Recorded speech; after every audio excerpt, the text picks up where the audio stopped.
Hello everyone, उम्मीद करती हूँ आप लोग अच्छे होंगे। तो दोस्तों, शिव शैली क्लासेस में आज हम लोगों की फोर्थ क्लास है। हम 3 क्लासेस ऑलरेडी कंप्लीट कर चुके हैं। यहाँ पर हम दृष्टि की गाइड को रिवाइज कर रहे हैं। इसके अलावा दोस्तों, मेरी आप लोगों से एक ही रिक्वेस्ट है कि आप लोगों को कोई सजेशन हो या आप लोग क्या और पढ़ना चाहते हैं तो आप लोग मुझे कमेंट सेक्शन में बता सकते हैं। तो चलिए दोस्तों, बिना देरी के क्लास को शुरू करते हैं। मेरे बारे में, मेरा नाम शैली वाजले है। मैं 2021 की यूजीसी नेट टॉपर रही हूँ। इसके अलावा मैंने IGNOU, JNU, BHU, AMU, AUD, DU आदि के पीएचडी एंट्रेंस एग्जाम्स में टॉप किया था और वर्तमान समय में मैं जामिया मिलिया इस्लामिया से पीएचडी कर रही हूँ। इसके अलावा मैंने 2024 में मध्य प्रदेश असिस्टेंट प्रोफेसर का रिटर्न एग्जाम क्वालिफाई किया था। साथ ही साथ 2024 में मैंने यूजीसी नेट का एग्जाम फिर से दिया था, जहां मुझे 99.97 परसेंटाइल के साथ जेआरएफ प्राप्त हुआ। जिस पुस्तक को हम पढ़ रहे हैं वह दृष्टि की हिंदी साहित्य के इतिहास की गाइड है। कल मैंने आपको आदिकाल से संबंधित जो भी प्रमुख तथ्य थे वे सारे पढ़ा दिए थे, जो कि आचार्य रामचंद्र शुक्ल से थे। इसके अलावा मेरे जो नोट्स, जो स्टिकी नोट्स थे ऐड किए थे, मैंने वो सारे पढ़ा दिए थे और मैंने आपको आदिकाल का नामकरण भी पढ़ा दिया था। लेकिन आज मैं फिर आप लोगों को आदिकाल का नामकरण एक बार फिर से रिवाइज करा देती हूँ, फिर हम अपनी क्लास को आगे बढ़ाएंगे। आदिकाल नामकरण और प्रस्तुता महत्वपूर्ण है। चारण चारण काल नाम किसने दिया है? जॉर्ज ग्रियर्सन और एफ ई के ने। चारण काल नाम किसने दिया है? जॉर्ज ग्रियर्सन और एफ ई के ने। संधि और चारण काल किसने नाम दिया? रामकुमार वर्मा जी ने। महत्वपूर्ण है। चारण काल जॉर्ज ग्रियर्सन, संधि और चारण काल रामकुमार वर्मा। प्रारंभिक काल नाम दिया है गणपति चंद्रगुप्त जी ने। प्रारंभ किससे होता है? गणेश जी से, यानी गणपति चंद्रगुप्त। आरंभिक काल मिश्र बंधु विनोद, याद रखेंगे आप। प्रारंभिक गणपति चंद्रगुप्त, आरंभिक मिश्र बंधु। बीज वपन काल महावीर प्रसाद द्विवेदी। वीर गाथा काल आचार्य रामचंद्र शुक्ल। सिद्ध सामंत काल राहुल सांकृत्यायन। सिद्ध और सामंत काल नाम रखने के पीछे राहुल सांकृत्यायन ने जो तर्क दिया है मैं आपको बताती हूँ। सिद्ध जो रचनाकार थे, सामंत जो रचना प्रेरक थे। सामंत जो राजा थे वे प्रेरक थे और सिद्ध जो रचना कर रहे थे। वीरकाल विश्वनाथ प्रसाद मिश्र। संधि एवं चारण काल किसने नाम दिया है? रामकुमार वर्मा जी ने। संधि काल और चारण काल जो नामकरण रामकुमार वर्मा जी ने दिया है, इसके पीछे वे तर्क देते हैं कि संधि भाषा की ओर संकेत करते हैं संधि काल, और चारण काल जो है वर्ग का बोध कराता है। जो चारण कवि थे उनका बोध कराता है। आदिकाल हजारी प्रसाद द्विवेदी जी। जयकाल रमाशंकर शुक्ल रसाल। आधार काल सुमन राजे मोहन अवस्थी। अपभ्रंश काल धीरेन्द्र वर्मा बच्चन सिंह। उद्भव काल वासुदेव सिंह। संक्रमण काल राम खेलावन यादव। फिर से पढ़ के बता देती हूँ आप लोगों को। चारण काल जॉर्ज ग्रियर्सन एफई के। प्रारंभिक काल गणपति चंद्रगुप्त। प्रारंभ किससे होता है? गणेश जी से। आरंभिक काल मिश्र बंधु। बीज वपन काल महावीर प्रसाद द्विवेदी। वीर गाथा काल रामचंद्र शुक्ल। सिद्ध सामंत काल राहुल सांकृत्यायन। वीर काल विश्वनाथ प्रसाद मिश्र। संधि एवं चारण काल रामकुमार वर्मा। आदिकाल हजारी प्रसाद द्विवेदी। जयकाल रमाशंकर शुक्ल रसाल। आधार काल सुमन राजे मोहन अवस्थी। अपभ्रंश काल धीरेन्द्र वर्मा बच्चन सिंह। उद्भव काल वासुदेव सिंह और संक्रमण काल राम खिलावन यादव। अब हम लोग हिंदी के प्रथम कवि और प्रस्तोता को पढ़ेंगे। तो प्रस्तोता कौन है? शिव सिंह सेंगर। उन्होंने किसको प्रथम कवि माना है? पुष्यदंत या पुंड कवि को उन्होंने प्रथम कवि माना है। गणपति चंद्रगुप्त जी ने शालिभद्र सूरी को प्रथम कवि माना है। रामकुमार वर्मा जी ने स्वयंभू को। राहुल सांकृत्यायन और नगेंद्र जी ने सरहपा को। हजारी प्रसाद द्विवेदी जी ने अब्दुल रहमान को। विद्यापति को और बच्चन सिंह ने प्रथम कवि माना है और चंद्रदयाल शर्मा गुलेरी जी ने मुंज को प्रथम कवि माना है। मैं आप लोगों को फिर से बता देती हूँ। पुष्पदंत या पुंड को किसने माना है? शिव सिंह सेंगर ने। शालिभद्र सूरी को गणपति चंद्रगुप्त ने। स्वयंभू को रामकुमार वर्मा ने। सरैपा को राहुल सांकृत्यायन और नगेंद्र जी ने। अब्दुल रहमान को हजारी प्रसाद द्विवेदी जी ने। विद्यापति को बच्चन सिंह ने और मुंज को चंद्रधर शर्मा गुलेरी ने। यहाँ जो पेज में जो भी तथ्य दिए बहुत ही महत्वपूर्ण है, आप लोगों को याद रखने हैं, किसी भी एग्जाम में ये पूछे जाते हैं। देवसिंह कृष्ण श्रावकाचार्य को हिंदी की प्रथम रचना माना जाता है। प्रथम कवि तो सरैपा को माना जाता है, लेकिन प्रथम रचना जो है श्रावकाचार्य को माना जाता है। क्योंकि सरहपा के कोई भी ऐसे प्रबंधात्मक रचना नहीं थी, मुक्तक ही रचना है, इस वजह से प्रथम रचना श्रावकाचार को माना जाता है। जॉर्ज ग्रियर्सन ने आदिकाल के अंतर्गत 9 कवियों को शामिल किया है। पूछा भी गया है कि आदिकाल के अंतर्गत ग्रियर्सन ने कितने कवियों को स्थान दिया है? 9 कवियों को स्थान दिया है। मिश्र बंधुओं ने आदिकाल में पहले 19 कवियों को शामिल किया था, फिर अगले संस्करण में सिद्धों और नाथों को शामिल कर उनकी संख्या 75 कर दी। तो स्टार्टिंग में आदिकाल में कितने कवि रखे थे मिश्र बंधुओं ने? 19। इसके बाद कितने कर दिए? 75। आचार्य रामचंद्र शुक्ल का यह कथन है महत्वपूर्ण, आदिकाल को अनिर्दिष्ट लोक प्रवृत्ति का युग कहा है। हजारी प्रसाद द्विवेदी का कथन है, आदिकाल को अत्यधिक विरोधों और व्याघातों का युग कहा है। दोनों ही महत्वपूर्ण है। मैं फिर से पढ़ के बता देती हूँ। आचार्य रामचंद्र शुक्ल जी कहते हैं कि आदिकाल जो है अनिर्दिष्ट लोक प्रवृत्ति का काल है, मतलब कोई एक फिक्स कोई प्रवृत्ति नहीं है, कुछ भी मतलब बहुत सारी प्रवृत्तियां एक साथ चल रही थी। हजारी प्रसाद द्विवेदी जी कहते हैं आदिकाल को अत्यधिक विरोधी और व्याघातों का युग घोषित किया है। रामचंद्र शुक्ल यहाँ का अगला कथन है, उस समय जैसे गाथा कहने से प्राकृत का बोध होता था, वैसे ही दोहा या दुहा कहने से अपभ्रंश का पद समझा जाता था। तो गाथा का कहने से किसका बोध होता है? गाथा या गाहा कहने से प्राकृत का, और दोहा या दुहा कहने से अपभ्रंश का बोध होता था। ये तीनों ही कथन महत्वपूर्ण हैं। यहाँ हजारी प्रसाद द्विवेदी जी का एक और कथन है, दोहा या दुहा अपभ्रंश का, ये जो रामचंद्र शुक्ल के कथन को काटते हुए हजारी प्रसाद द्विवेदी जी कहते हैं, दोहा या दुहा अपभ्रंश का अपना छंद है, उसी प्रकार जिस प्रकार गाथा प्राकृत का अपना छंद है। कथन किसका है? हजारी प्रसाद द्विवेदी जी का।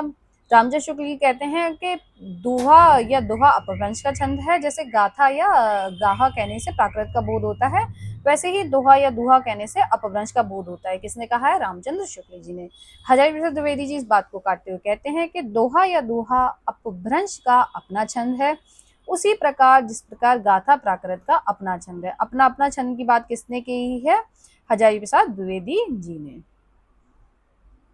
हजारी प्रसाद द्विवेदी जी ने अपने इतिहास ग्रंथ हिंदी साहित्य का आदिकाल में लिखा है, इस प्रकार 10वीं से 14वीं शताब्दी का काल, जिसे हम हिंदी का आदिकाल कहते हैं, भाषा की दृष्टि से अपभ्रंश का ही बढ़ाव है। महत्वपूर्ण है।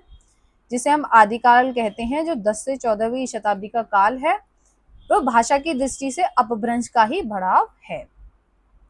हजारी प्रसाद द्विवेदी जी के अनुसार डिंगल कवियों की वीर गाथाएं, ये नेट के एग्जाम में आ भी चुका है, निर्गुणिया संतों की वाणियां, कृष्ण भक्त या रागानुराग भक्ति मार्ग के साधकों के पद, राम भक्त या वैदी भक्ति मार्ग के उपासकों की कविताएं, सूफी साधना से पुष्ट मुसलमान कवियों के तथा ऐतिहासिक हिंदी कवियों के रोमांस और रीति काव्य, ये 6 धाराएं अपभ्रंश कविता का स्वाभाविक विकास हैं। कितनी धाराएं? 6 धाराएं महत्वपूर्ण है। आप लोग इनको नोट भी कर सकते हैं, कथन आ भी चुका है। पहली है डिंगल कवियों की वीर गाथाएं, दूसरी है निर्गुणिया संतों की वाणियां, तीसरी है कृष्ण भक्त या रागानुराग भक्ति मार्ग के साधकों के पद, चौथी है राम भक्त या वैदी मार्ग के उपासकों की कविताएं, सूफी साधना से पुष्ट मुसलमान कवियों के तथा ऐतिहासिक हिंदी कवियों के रोमांस और रीति काव्य, ये 6 धाराएं अपभ्रंश कविता का स्वाभाविक विकास हैं। तो आदिकाल को हिंदी साहित्य का स्वाभाविक विकास किसने माना है? हजारी प्रसाद द्विवेदी जी ने। हजारी प्रसाद द्विवेदी जी गणपति चंद्रगुप्त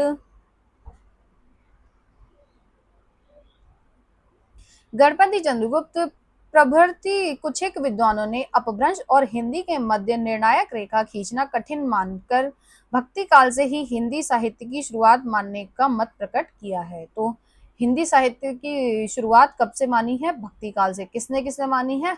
हजारी प्रसाद द्विवेदी जी और गणपति चंद्रगुप्त। मुझे याद है किसी सेट के एग्जाम में ये क्वेश्चन पूछा भी जा चुका है कि हिंदी साहित्य, हजारी प्रसाद द्विवेदी जी ने हिंदी साहित्य की शुरुआत कहाँ से मानी है? तो वहाँ ऑप्शन दे रखा था आदिकाल, भक्तिकाल, रीतिकाल या आधुनिक काल। तो आंसर था भक्ति काल। प्राकृत अनुशासन पुरुषोत्तम देव की रचना है। धार्मिक साहित्य की रचनाएं अपभ्रंश की रचनाएं हैं। जोइंदु या योगेंद्र, परमात्म प्रकाश या योगसार, स्वयंभू, स्वयंभू की रचना है पौंचर्यू, जो कि अपभ्रंश की है। इसमें 5 कांड है। मैं फिर से पढ़ती हूँ। स्वयंभू की रचना है पौंचर्यू, 5 कांड है जिसमें अपभ्रंश की रचना है। ऋठनेमिचर्यू, जिसका अन्य नाम हरिवंश पुराण है, और स्वयंभू छंद। अब मैं यहाँ पे आपको महत्वपूर्ण तथ्य बताने वाली हूँ, वो ये है कि स्वयंभू को किन किन नामों से पुकारा जाता था। स्वयंभू को छांदस चूड़ामणि, वाल्मीकि, व्यास, कालिदास, कविराज और चक्रवर्ती आदि नामों से पुकारा जाता है। अलग अलग लोगों ने नाम दिए, भयानी ने भी जैसे नाम दिए, मैं आगे अभी आपको पढ़ाऊंगी। तो कालिदास के स्वयंभू के जो उपनाम है क्या क्या है? छांदस चूड़ामणि, वाल्मीकि, व्यास, कालिदास, कविराज और चक्रवर्ती। पूछा जा चुका है, महत्वपूर्ण क्वेश्चन है।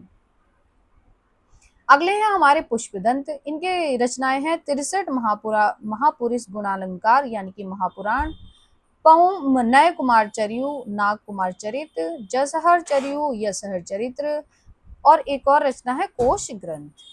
तो जो 63 महापुरुष गुणालंकार है, इसमें 63 महापुरुषों के बारे में बताया गया है, और इसमें टोटल 20,000 पद हैं। नय कुमार चरियु का अन्य नाम क्या है? नागकुमार चरित्र। जसहर चरियु को यशोधर चरित्र भी कहते हैं। अब पुष्पदंत के क्या क्या उपनाम बताए गए हैं, पुष्पदंत को क्या क्या कहा गया है? तो सरस्वती निलय और भवभूति। क्या क्या कहा गया है? सरस्वती निलय और भवभूति। अभी यूपीएचसीसी का एग्जाम हुआ था असिस्टेंट प्रोफेसर का, वहां ये क्वेश्चन पूछा गया था।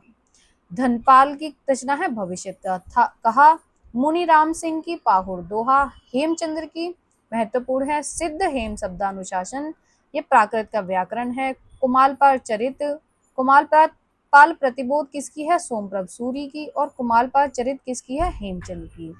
योग शास्त्र, छंदानुशासन, देशी नाममाला कोश, दयाश्रव काव्य आदि महत्वपूर्ण हेमचंद की रचनाएं हैं।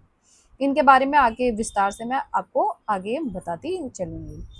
इनका अन्य नाम क्या है? हेमचंद का चंगदेव या धंगदेव भी मिलता है। हेमचंद को प्राकृत का पाणिनि कहा जाता है।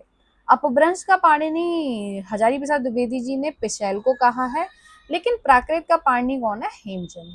महत्वपूर्ण है इनकी रचनाएं, इनके बारे में विस्तार से आगे बताऊंगी। जिनचंद सूरी का है उपदेश रसायन रास, महत्वपूर्ण है। क्या है? उपदेश रसायन रास। 1114 इसका ईस्वी प्रकाशन वर्ष है। और इसके अलावा इसमें महत्वपूर्ण जो तथ्य पूछा जाता है, इसमें कितने पद्य हैं? तो 80 पद्य हैं, और ये नृत्य गीत के लिए लिखा गया है। कई बार क्वेश्चन पूछा जाता है नृत्य गीत के लिए लिखी गई कौन सी रचना है? तो उपदेश रसायन रास। सोमप्रभ सूरी का कुमारपाल प्रतिबोध 1184 ईस्वी, महत्वपूर्ण है। कुमारपाल प्रतिबोध सोमप्रभ सूरी और कुमारपाल चरित हेमचंद। जैनाचार्य मेरुतुंग का प्रबंधचिंतामणि 1304 ईस्वी, ये दुहा विद्या के लिए लिखी गई रचना है। लक्ष्मीधर संकलन करता है। प्राकृत पेंगलम जो कि जैनित रचना है, और ये प्राकृत पेंगलम के बारे में भी कहा जाता है कि इसके टीकाकार वंशीधर हैं।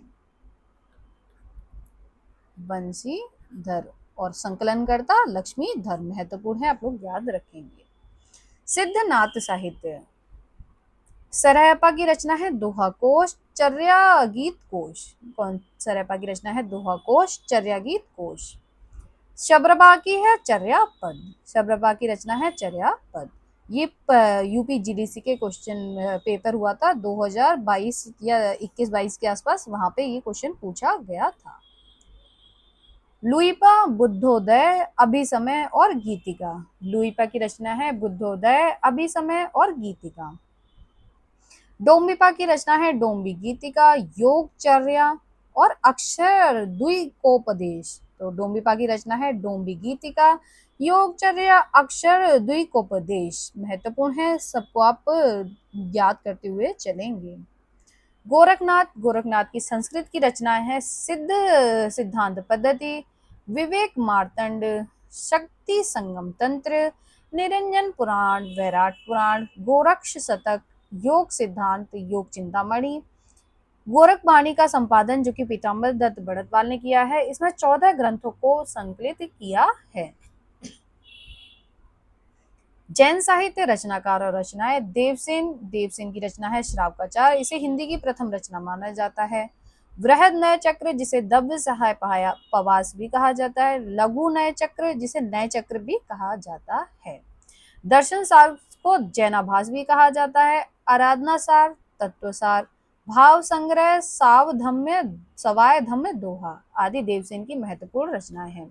श्रावकाचार, वृहद नय चक्र जिसे दव सहाय पास कहा जाता है, नय चक्र जिसे लघु नय चक्र भी कहा जाता है, दर्शन सार, सार जैनाभास, आराधना सार, तत्वसार, भाव संग्रह, सावय धम्य दोहा।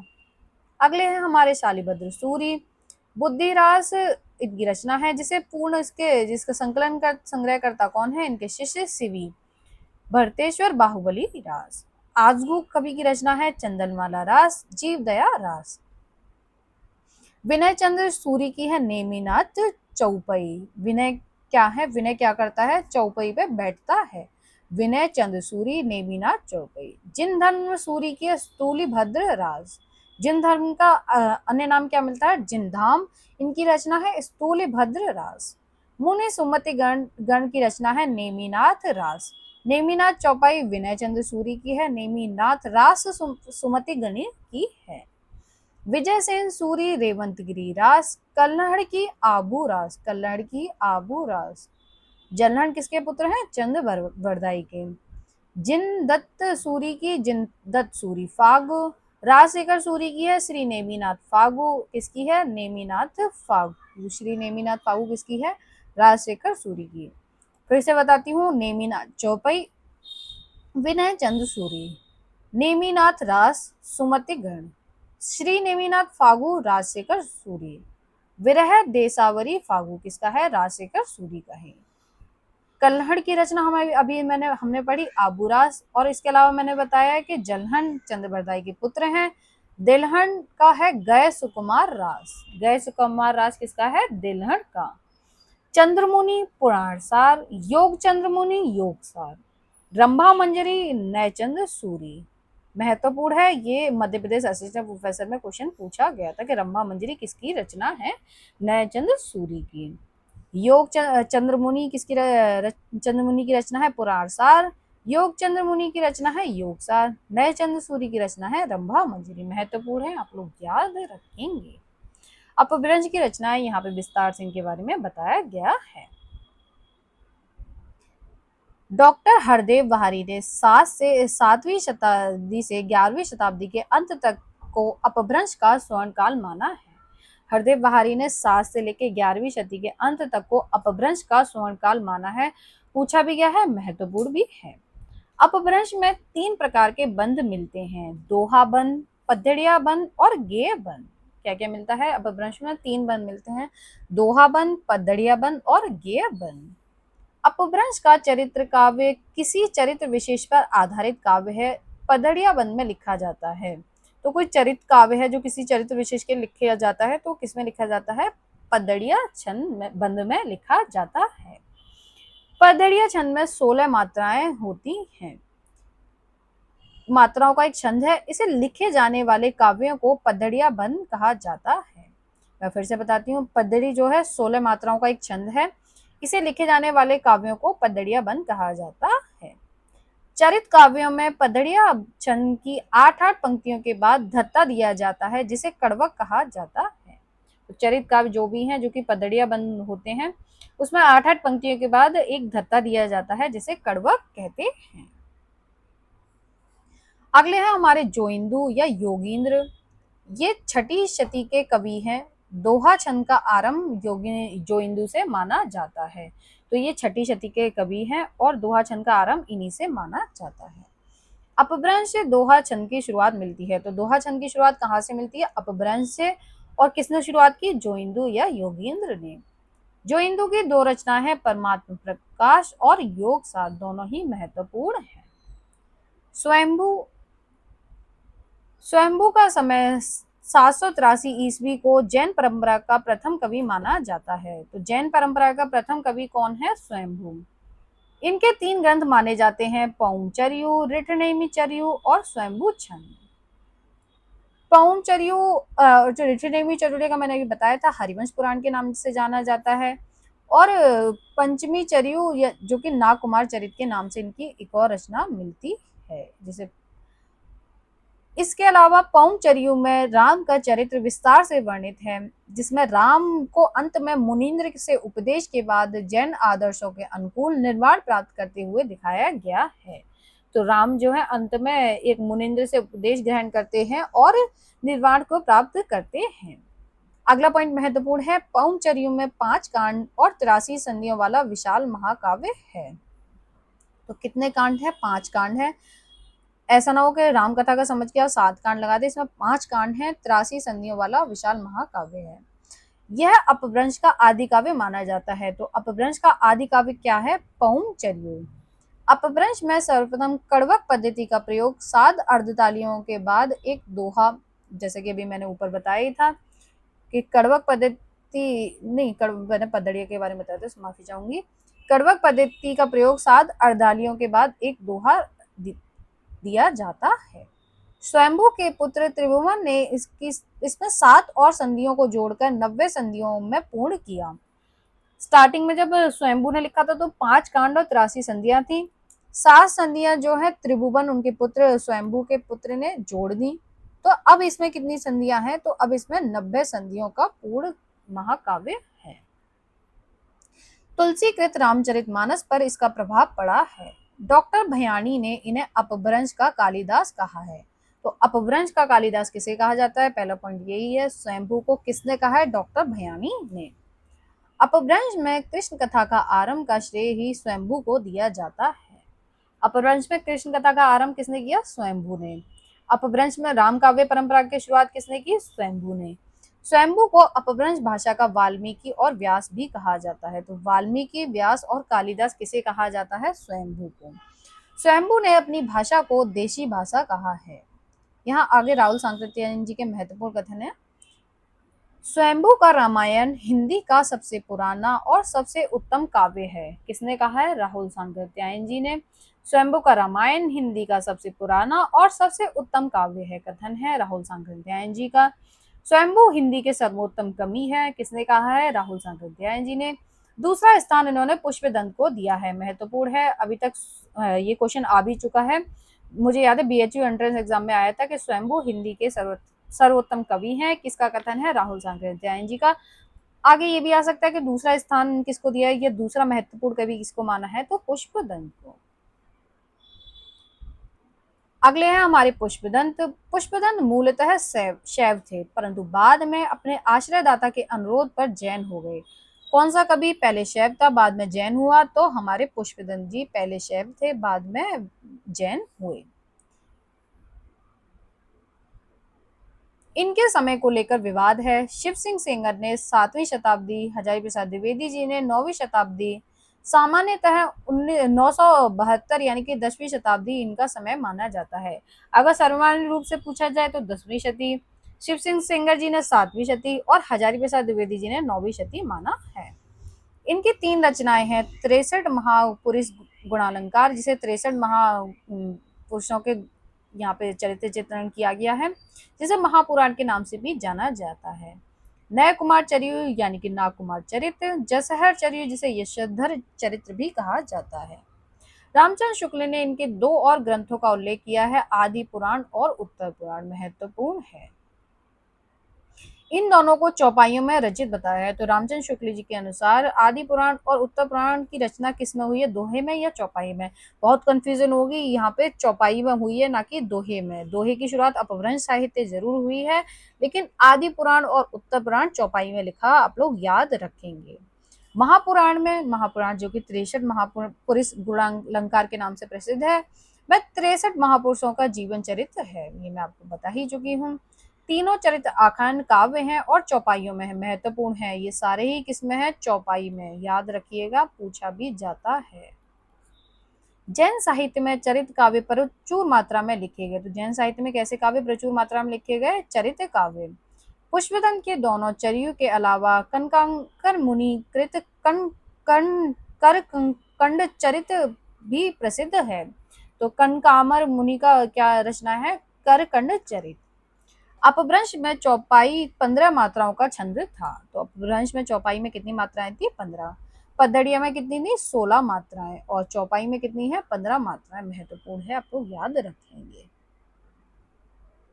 पुष्पदत्त ने स्वयं को कई उपाधियां दी हैं, पूछी भी गई हैं, महत्वपूर्ण भी हैं। अभिमान मेरु, काव्य रत्नाकर, कवि कुल तिलक, उन्होंने स्वयं को ये उपाधियां दी हैं। पुष्पदत्त ने स्वयं को क्या क्या उपाधि दी है? अभिमान मेरु, काव्य रत्नाकर, कवि कुल तिलक। डॉक्टर भयानी ने अपभ्रंश का भवभूति कहा है। अपभ्रंश का भवभूति किसे कहा गया है? पुष्पदत्त जी को। पुष्पदत्त ने साहित्य रचना शुद्ध धार्मिक भाव से की, किंतु काव्य तत्व में किसी प्रकार की कमी नहीं है। डॉक्टर तगारे ने पुष्पदत्त की भाषा को मराठी की जननी माना है। डॉक्टर तगारे ने पुष्पदत्त की भाषा को किसकी जननी माना है? तो मराठी की जननी। शिव सिंह सेंगर ने इन्हें भाषा की जड़ कहा है। तो किसने कहा है भाषा की जड़? शिव सिंह सेंगर ने। किसको कहा है? पुष्पदत्त जी को। धनपाल को मुंज ने सरस्वती की उपाधि दी थी। धनपाल को जो है राजा मुंज ने किसकी उपाधि दी? सरस्वती की। तो सरस्वती की उपाधि किसे दी गई? धनपाल को। किसने दी? राजा मुंज ने।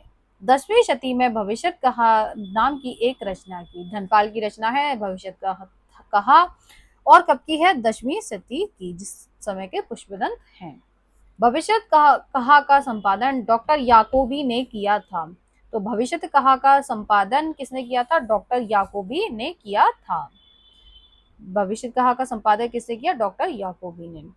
इसमें गजपुर के नगर सेठ धनपति के पुत्र भविष्य दत्त की लोक कथा वर्णित है। तो जो भविष्य कथा है उसमें किसका वर्णन है? गजपुर के नगर सेठ धनपति के पुत्र भविष्य दत्त की लोक कथा वर्णित है। इस कथा के माध्यम से कवि ने बहुविवाह के दुष्परिणाम के साथ साध्वी और कुटिल स्त्री का अंतर प्रकट किया है। तो भविष्य कहा में क्या क्या है? बहुविवाह के दुष्परिणाम और साध्वी और कुटिल स्त्री में अंतर। भविष्य कहा एक रोमांटिक महाकाव्य। कैसा महाकाव्य है? रोमांटिक महाकाव्य है। चतुर्मुख हरिसेन ने धम्म परीक्षा में अपभ्रंश के 3 कवियों का उल्लेख किया है। तो हरिसेन नामक एक कवि है जिन्होंने अपनी धम्म परीक्षा रचना में अपभ्रंश के 3 कवियों का उल्लेख किया है। चतुर्मुख, स्वयंभू, पुष्पदत्त। स्वयंभू और पुष्पदत्त के हम बारे में पढ़ चुके हैं। चतुर्मुख के बारे में हम पढ़ने वाले हैं। तो स्वयंभू ने चतुर्मुख को पदड़िया बंद का प्रवर्तक और सर्वश्रेष्ठ कवि कहा है। स्वयंभू ने किसे सर्वश्रेष्ठ कवि कहा है और पंदड़िया बंद का प्रवर्तक कहा है? स्वयंभू ने चतुर्मुख को कहा है। अगले हमारे कवि हैं मुनीराम सिंह। मुनीराम सिंह का अपभ्रंश का सर्वश्रेष्ठ रहस्यवादी कवि माना जाता है। तो राम सिंह को कैसा कवि माना जाता है? अपभ्रंश का सर्वश्रेष्ठ रहस्यवादी कवि। मुनीराम सिंह को अपभ्रंश का सर्वश्रेष्ठ रहस्यवादी कवि माना जाता है। डॉक्टर हीरालाल ने इनका आविर्भाव का समय 1000 ईस्वी माना है। तो हीरालाल ने इनका समय कब माना है? 1000 ईस्वी के आसपास। इनका पाहुड़ दोहा ग्रंथ चर्चित रहा है। पाहुड़ दोहा किसकी रचना है? मुनीराम सिंह की। राम सिंह कैसे हैं? सर्वश्रेष्ठ रहस्यवादी कवि हैं। पाहुड़ दोहा का अर्थ है दोहों का उपहार। इसका अन्य नाम भी मिलता है सूर्य पंचमी। ये मैं आप लोगों को बता ही चुकी थी कि कल की क्लास में कि जो पुष्पदत्त हैं उन्होंने राम की माता का नाम सुबला बताया है, लक्ष्मण की माता का कैकेयी और सीता की माता का नाम मंदोदरी बताया है। बाली और रावण को किसने मारा? लक्ष्मण ने। राम पीतवर्ण है और लक्ष्मण श्यामवर्ण है। और राम की कितनी पत्नियां मानी है पुष्पदत्त ने? 8 पत्नियां मानी हैं। ये मैंने हजारी प्रसाद द्विवेदी जी की बुक से लिखा है, महत्वपूर्ण है, आप लोग देखेंगे और नोट भी कर लेंगे। 8वीं शती के कवि किस किसको माना है? सरहपा, शबरपा और स्वयंभू। महत्वपूर्ण है। 8वीं शती के कवि कौन है? सरहपा, शबरपा और स्वयंभू। 9वीं शती के हैं लुईपा, विरूपा और डोम्बिपा। 9वीं शती के हैं लुईपा, विरूपा और डोम्बिपा। 10वीं शती के हैं देवसेन, पुष्पदंत, धनपाल, जोइंदू और राम सिंह। 10वीं शती के कौन है? देवसेन, पुष्पदंत, धनपाल, जोइंदू और राम सिंह। 11वीं शती के हैं अब्दुल रहमान और जिंददत्त सूरी। 11वीं शती के हैं अब्दुल रहमान, जिंददत्त सूरी। 12वीं शती के हैं हेमचंद्र और सोमप्रभ सूरी। 12वीं शती के हैं हेमचंद और सोमप्रभ सूरी। सरहपा का समय माना है राहुल सांकृत्यायन ने। 769 ईस्वी और विनय तोष भट्टाचार्य जी ने 633 ईस्वी माना है। महत्वपूर्ण है। महापुराण जो कि पुष्पदंत की रचना है, इसके प्रथम अध्याय में भैरव राजा की स्तुति में काव्य बनाने से जिस मिथ्या ने जन्म लिया था उसे दूर करने के लिए मैंने महापुराण की रचना की है। कथन किसका है? पुष्पदंत का। तो भैरव राजा की स्तुति में काव्य बनाने से जिस मिथ्या ने जन्म लिया था उसे दूर करने के लिए महापुराण की रचना की है। किसने की है? पुष्पदंत जी ने। कथन किसका है? पुष्पदंत जी का। अगला कथन है बच्चन सिंह का। स्वयंभू असाधारण कवि हैं। उनकी काव्य दृष्टि समुद्र की तरह गहरी और आकाश में प्रसारित मेघ जाल की तरह व्यापक है। तो स्वयंभू कैसे कवि माने हैं? असाधारण कवि किसने माने हैं? बच्चन सिंह जी ने। रामकुमार वर्मा जी सरहपा को प्रथम कवि न मानते हुए तर्क देते हैं। वे मानते हैं कि स्वयंभू पहले कवि हैं, सरहपा नहीं, तो तर्क देते हैं। 7वीं शताब्दी से ही हम सिद्धों की रचनाओं को अपनी भाषा के प्रारंभिक रूप में पाते हैं। इन रचनाओं के वर्ण, विषय, हठयोग, मंत्र, मध्य और स्त्री जो वज्रयान की मुख्य रूप हैं, भाषा अपभ्रंश मिश्रित है, जिसमें सिद्धांतों के मिश्रण के कारण काव्य उत्कर्ष हो नहीं सकता। किसका कथन है? रामकुमार वर्मा जी का। क्यों कहा है इन्होंने ऐसा? क्योंकि ये सरहपा को प्रथम कवि नहीं मानते। फिर से पढ़ के बताती हूँ। 7वीं शताब्दी से ही हम सिद्धों की रचनाओं को अपनी भाषा के प्रारंभिक रूप में पाते हैं। जो सिद्धों की रचनाएं हैं, इनका वर्ण, विषय, हठयोग, मध्य, मंत्र और स्त्री हैं, जो वज्रयान के मुख्य रूप हैं। भाषा अपभ्रंश मिश्रित है, जिसमें सिद्धांतों के मिश्रण के कारण काव्य उत्कर्ष हो नहीं सकता है। इस वजह से वे स्वयंभू को प्रथम कवि मानते हैं। हजारी प्रसाद द्विवेदी जी कहते हैं, सरहपा के लिए दोहा चौपाई का सबसे पुराना प्रयोग शायद यही है। जो पुराना साहित्य उपलब्ध है उससे लगता है कि पूर्वी प्रदेशों में बौद्ध सिद्धों ने इस शैली में लिखना शुरू किया। तो चौपाई और दोहे में किसने लिखना शुरू किया? बौद्ध और सिद्धों ने। अगले हमारे कवि हैं हेमचंद्र। हेमचंद का जन्म है 1088 ईस्वी। अपने समय के सबसे प्रसिद्ध जैन आचार्य हेमचंद्र जी हैं। गुजरात के सोलंकी राजा सिद्धराज जयसिंह और उनके भतीजे कुमारपाल के यहाँ इनका बड़ा मान था। तो गुजरात के राजा सोलंकी सिद्धराज जयसिंह, तो कौन है? राजा सिद्धराज जयसिंह और उनके भतीजे कुमारपाल के यहाँ पे बहुत मान था। इन्हें प्राकृत का पाणिनि कहा जाता है। किसे प्राकृत का पाणिनि कहा जाता है? हेमचंद्र को। इन्होंने अपभ्रंश के भाषिक और व्याकरण रूप को स्पष्ट, सुव्यवस्थित और मानक विवेचन किया। राजा सिद्धराज के समय में रचित सिद्ध हेम शब्दानुशासन प्राकृत व्याकरण का प्रसिद्ध व्याकरण ग्रंथ है। तो सिद्ध हेम शब्दानुशासन कैसा ग्रंथ है? व्याकरण ग्रंथ है। कैसा? प्राकृत व्याकरण। इसमें संस्कृत, प्राकृत और अपभ्रंश तीनों के उदाहरणों के रूप में समावेश किया गया है। संस्कृत, प्राकृत और अपभ्रंश तीनों का उदाहरण इसमें समावेश किए गए हैं। यूपीएचईएससी का जो अभी 2025 में एग्जाम हुआ था उसमें ये क्वेश्चन पूछा भी जा चुका है। अपने व्याकरणों के उदाहरण के लिए हेमचंद ने भट्टी के समान द्व्याश्रय काव्य की भी रचना की, जिसके अंतर्गत इन्होंने कुमारपाल चरित नाम का एक प्राकृत काव्य भी है। इस काव्य में भी अपभ्रंश के पद रखे गए हैं। इनके अन्य ग्रंथ हैं योग शास्त्र, छंदानुशासन, देशी नाम मलय कोश और द्व्याश्रय काव्य। महत्वपूर्ण है, फिर से देख लेते हैं। एक तो पहला ही है सिद्ध हेम शब्दानुशासन, योग शास्त्र, छंदानुशासन, देसी नाम माला कोश और द्व्याश्रय काव्य। अगले हैं हमारे जिनदत्त सूरी। जिनदत्त सूरी ने पहले अपभ्रंश में चरित काव्यों की परंपरा ही प्रसिद्ध थी। तो जिनदत्त सूरी से पहले अपभ्रंश में चरित काव्यों की परंपरा प्रसिद्ध थी। इन्होंने अपने ग्रंथ उपदेश रसायन रास से रास काव्य परंपरा का प्रवर्तन किया। तो रास काव्य परंपरा का प्रवर्तन कहाँ से हुआ? उपदेश रसायन रास से। किसने किया? जिनदत्त सूरी ने। यह 80 पदों का नृत्य गीत रास लीला संबंधी काव्य है। महत्वपूर्ण है। रास परंपरा की शुरुआत कहाँ से हुई? तो जिनदत्त सूरी के उपदेश रसायन रास से। 1114 इसका प्रकाशन वर्ष है। तो अब महत्वपूर्ण है रचना वर्ष इसका 1114। इनके जो प्रकाश जो मतलब रचना वर्ष है वो याद रखना, क्योंकि लाइन वाइज सीक्वेंस लगाने के लिए इनके क्वेश्चन आते हैं, क्रमानुसार लगाइए। सोमप्रभ सूरी ये जैन पंडित थे। कुमारपाल प्रतिबोध 1184 ईस्वी नामक एक गद्य पद्य में संस्कृत प्राकृत काव्य लिखा, जिसने समय समय पर हेमचंद द्वारा कुमारपाल को अनेक प्रकार के उपदेश दिए जाने की कथाएं लिखी हैं। कुमारपाल चरित, हेमचंद, कुमारपाल प्रतिबोध, सोमप्रभ सूरी और कुमारपाल प्रतिबोध जो गद्य पद्यमय है, जिसकी भाषा जो संस्कृत और प्राकृत काव्य है, इसमें हेमचंद्र द्वारा कुमारपाल को दिए गए उपदेशों की कथाएं वर्णित हैं। यह ग्रंथ अधिकांश प्राकृत में ही है, बीच बीच में संस्कृत श्लोक और अपभ्रंश के दोहे आए हैं। अधिकांश तक इसमें प्राकृत में, लेकिन बीच में संस्कृत श्लोक भी हैं और अपभ्रंश के दोहे भी हैं। अपभ्रंश के पदों में कुछ तो प्राचीन हैं, कुछ सोमप्रभ और सिद्धपाल कवि के बनाए हुए हैं। अगले हैं हमारे कवि जैनाचार्य मेरुतुंग। शुक्ल जी ने इनके संदर्भ में लिखा है, प्रबंध चिंतामणि किसकी है? जैनाचार्य मेरुतुंग की नामक एक संस्कृत ग्रंथ भोज प्रबंध के ढंग पे लिखा। तो कौन सी रचना भोज प्रबंध के ढंग पे हुई है? प्रबंध चिंतामणि, जिसमें बहुत से पुराने राजाओं के आख्यान संग्रहित किए गए हैं।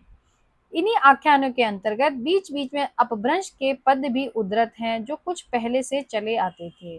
कुछ दोहे तो राजा भोज के चाचा मुंज के कहे हुए हैं। तो कुछ दोहे किसके हैं? राजा भोज के चाचा मुंज के। मुंज के दोहे अपभ्रंश या पुरानी हिंदी के बहुत ही पुराने नमूने कहे जा सकते हैं। किसका कथन है? रामचंद्र शुक्ल जी का। मुंज ने जब तैलप देश पर चढ़ाई की थी, तब वहां के राजा तैलप ने उसी एक बंदी बना लिया था और रस्सियों से बांधकर अपने यहाँ ले आया था। वहां उसके साथ तैलप की बहन मृणालवती से प्रेम हो गया। तो मुंज को तैलप के राजा ने जब गिरफ्तार किया, तो तैलप के राजा की बहन मृणालवती के साथ उनका प्रेम संबंध स्थापित हो गया था। इसमें दुहा विद्या विवाद प्रसंग मिलता है, कहीं कहीं अपभ्रंश के दोहे भी है। यह ऐतिहासिक महत्व का गद्य रचना है। इसमें प्राकृत पेंगलम में जैनेतर रचनाएं भी संकलित हैं। अगले हैं हमारे विद्याधर। शुक्ल के अनुसार इस नाम के एक कवि ने कन्नौज के किसी राठौर सम्राट शायद जयचंद के प्रताप और पराक्रम का वर्णन किसी ग्रंथ में किया था। ग्रंथ का पता नहीं, पर कुछ पद्य प्राकृत पिंगल सूत्र में मिलते हैं। जैसे आगे इतने महत्वपूर्ण नहीं है। ये महत्वपूर्ण है कि शुक्ल जी कहते हैं कि इनका कोई ग्रंथ नहीं मिलता, लेकिन प्राकृत पिंगल सूत्र में इनके कुछ पद्य जो मिलते हैं। प्राकृत पेंगलम। प्राकृत पेंगलम या प्राकृत पिंगल सूत्र में विद्याधर, ये अभी मैंने बताया, रामचंद्र शुक्ल जी बता रहे हैं, शारंगधर, जज्जल और बब्बर आदि के कवियों की रचनाएं मिलती हैं। प्राकृत पेंगलम में किस किसकी रचनाएं मिलती हैं? विद्याधर, शारंगधर, जज्जल और बब्बर की। इसमें प्राकृत और अपभ्रंश के दो छंदों की विवेचना के रूप में विभिन्न कवियों की रचनाएं छंद संकलित किए गए हैं। इस संग्रह को 14वीं शती के अंत में लक्ष्मीधर ने किया। तो संग्रह किसने संकलित किया? 14वीं शती के अंत में लक्ष्मीधर ने। वंशीधर नामक किसी विद्वान ने इसमें टीका भी लिखी, ये मैंने आपको अभी बताया ही था। आदिकाल में लिखा गया वैष्णव साहित्य बहुत ही कम मात्रा में उपलब्ध है, लेकिन प्राकृत पेंगलम में अनेक छंदों में विष्णु के विभिन्न अवतारों से संबंधित पंक्तियां मिलती हैं। तो विष्णु के अवतारों से संबंधित पंक्तियां कहाँ मिलती हैं? प्राकृत पेंगलम में। इसी प्रकार हेमचंद 12वीं शती के प्राकृत व्याकरण में संकलित अपभ्रंश दोहों में कृष्ण, राधा, दशमुख आदि की चर्चा आती है, यानी रचा तो गया होगा पर अनुपलब्ध है। विष्णु के अवतारों का वर्णन कहाँ मिलता है? तो प्राकृत पेंगलम में। प्राकृत पेंगलम में संकलित कवि बब्बर के पद्यों में सुखी और संपन्न जीवन क्या है, इसका चित्रण मिलता है। तो प्राकृत पेंगलम में जो कवि बब्बर के जो पद संकलित हैं, उसमें क्या मिलता है? सुखी और संपन्न जीवन क्या है का चित्रण मिलता है। प्राकृत पेंगलम में वर्णित 8 छंदों के आधार पर आचार्य रामचंद्र शुक्ल ने हम्मी रासों की कल्पना की, पर उसके रचयिता शारंगधर को माना है। तो हम्मी रासों की कल्पना किस रचना के आधार पर की? प्राकृत पेंगलम के आधार पर। यह एक प्रशस्ति मूलक मुक्त काव्य है। विभिन्न वर्गों की आर्थिक स्थिति का भी वर्णन इसमें मिलता है। आदिकालीन रूढ़ियों और परंपराओं को जानने के लिए प्राकृत पेंगलम एक महत्वपूर्ण रचना है। राहुल सांकृत्यायन जी ने प्राकृत पेंगलम को किसकी रचना माना है, ये आप लोग मुझे कमेंट सेक्शन में बताएंगे। अगले हैं हमारे शारंगधर। रणथंभौर के प्रसिद्ध वीर महाराज हमीर देव के प्रधान सभासदों में राघव देव थे। उनके भोपाल दामोदर और देवदास नाम के 3 पुत्र हुए। दामोदर के 3 पुत्र हुए, शारंगधर, लक्ष्मीधर और कृष्ण। आचार्य शुक्ल जी ने समय जो माना है विक्रम की 14वीं शती के अंतिम चरण माना है। शुक्ल जी ने हमीरदासों का रचयिता सारंगधर और रामचंद्र शुक्ल जी ने जज्जल को माना है। सॉरी, प्राकृत पेंगलम नहीं, हमीर रासो, ये महत्वपूर्ण है। हमीर रासो के रचयिता शुक्ल जी सारंगधर को मानते हैं, लेकिन राहुल सांकरिया जी जज्जल को मानते हैं। ये महत्वपूर्ण तथ्य पूछा भी गया है। हमीर हजारी प्रसाद द्विवेदी जी के अनुसार, ये महत्वपूर्ण है कथन, यूजीसी नेट में पूछा जा चुका है। हमीर शब्द किसी पात्र का नाम न होकर विशेषण है जो अमीर का विकृत रूप है। हमीर शब्द किसी पात्र का नाम न होकर विशेषण है जो किसी अमीर का विकृत रूप है। किसने कहा? हजारी प्रसाद द्विवेदी जी ने। शारंगधर का शारंगधर पद्धति ग्रंथ संस्कृत या पद्यकोश है जिसमें बीच बीच में देश भाषा के वाक्य भी रखे गए हैं। इसमें अपना परिचय भी दिया है। शारंगधर पद्धति में बहुत से शावर मंत्र और भाषा चित्र काव्य दिए गए हैं। तो शावर मंत्र किसमें दिए हैं? शारंगधर पद्धति में। शारंगधर एक आयुर्वेद ग्रंथ है। रामचंद्र शुक्ल के अनुसार ये बड़े ही अच्छे कवि और सूत्रकार थे। तो कौन अच्छे कवि और सूत्रकार थे? तो शारंगधर। किसके अनुसार? रामचंद्र शुक्ल जी के अनुसार। बच्चन सिंह कहते हैं कुंडलीय छंद के प्रथम प्रयोक्ता भी शारंगधर है। महत्वपूर्ण है, आप लोग देखते हुए चलेंगे। इसके अलावा सिद्ध और नाथ मैं आप लोगों को अगली क्लास में पढ़ाऊंगी। उम्मीद करूंगी ये क्लास आप लोगों को पसंद आई होगी। क्लास अगर पसंद आई होगी तो लाइक शेयर सब्सक्राइब कीजिएगा। इसके अलावा आपके कोई सजेशंस हो तो कमेंट सेक्शन में जरूर बताइएगा। Thank you so much.